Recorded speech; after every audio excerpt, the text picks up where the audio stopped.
Sean, we do know that last year, of course, Russia made a similar announcement, but no drawdown happened then. So is it likely to happen this time around? Yeah, well, that's right. I mean, in this game, we're always playing with predictions, right? I mean, in March, Vladimir Putin went on television, made this long statement basically saying, mission accomplished, Russian forces are leaving Syria. And then, we didn't see any change, and we actually saw quite a lot more intense Russian actions. So I think we'll have to wait and see exactly what happens. Certainly, it looks like these ships are going to be leaving the Syrian coastline. There's an aircraft carrier, there's a nuclear-powered battle cruiser, and a destroyer. So those will leave. But I think there's no doubt that Russia's airbase in Syria is not going anywhere. They've got planes there, they've got missile defense systems there.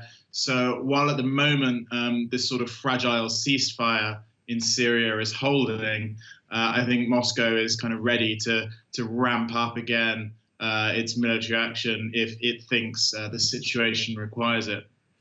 Indeed, Shaw, you mentioned there the ceasefire. Of course, Russia and Turkey backers, they helped to broker this ongoing deal. Where do things stand then with peace talks? Well, we're supposed to be getting peace talks sometime this month. There's no date set yet in Astana, the capital of Kazakhstan. And of course, there are so many questions about these peace talks, so many questions around them. First of all, the ceasefire, it is pretty fragile. We've heard rebel groups saying that Assad's forces are not holding to it. So firstly, is that going to hold?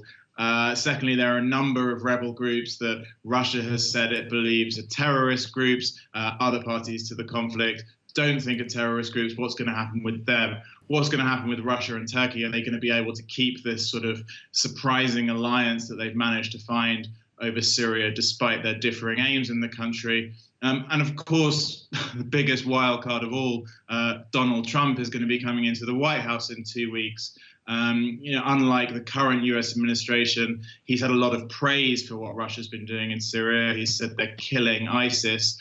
Is he just going to let Russia sort of, as he might think, clean up the mess in Syria? Is he going to get involved in some way? Like so many things about Trump, we don't know yet.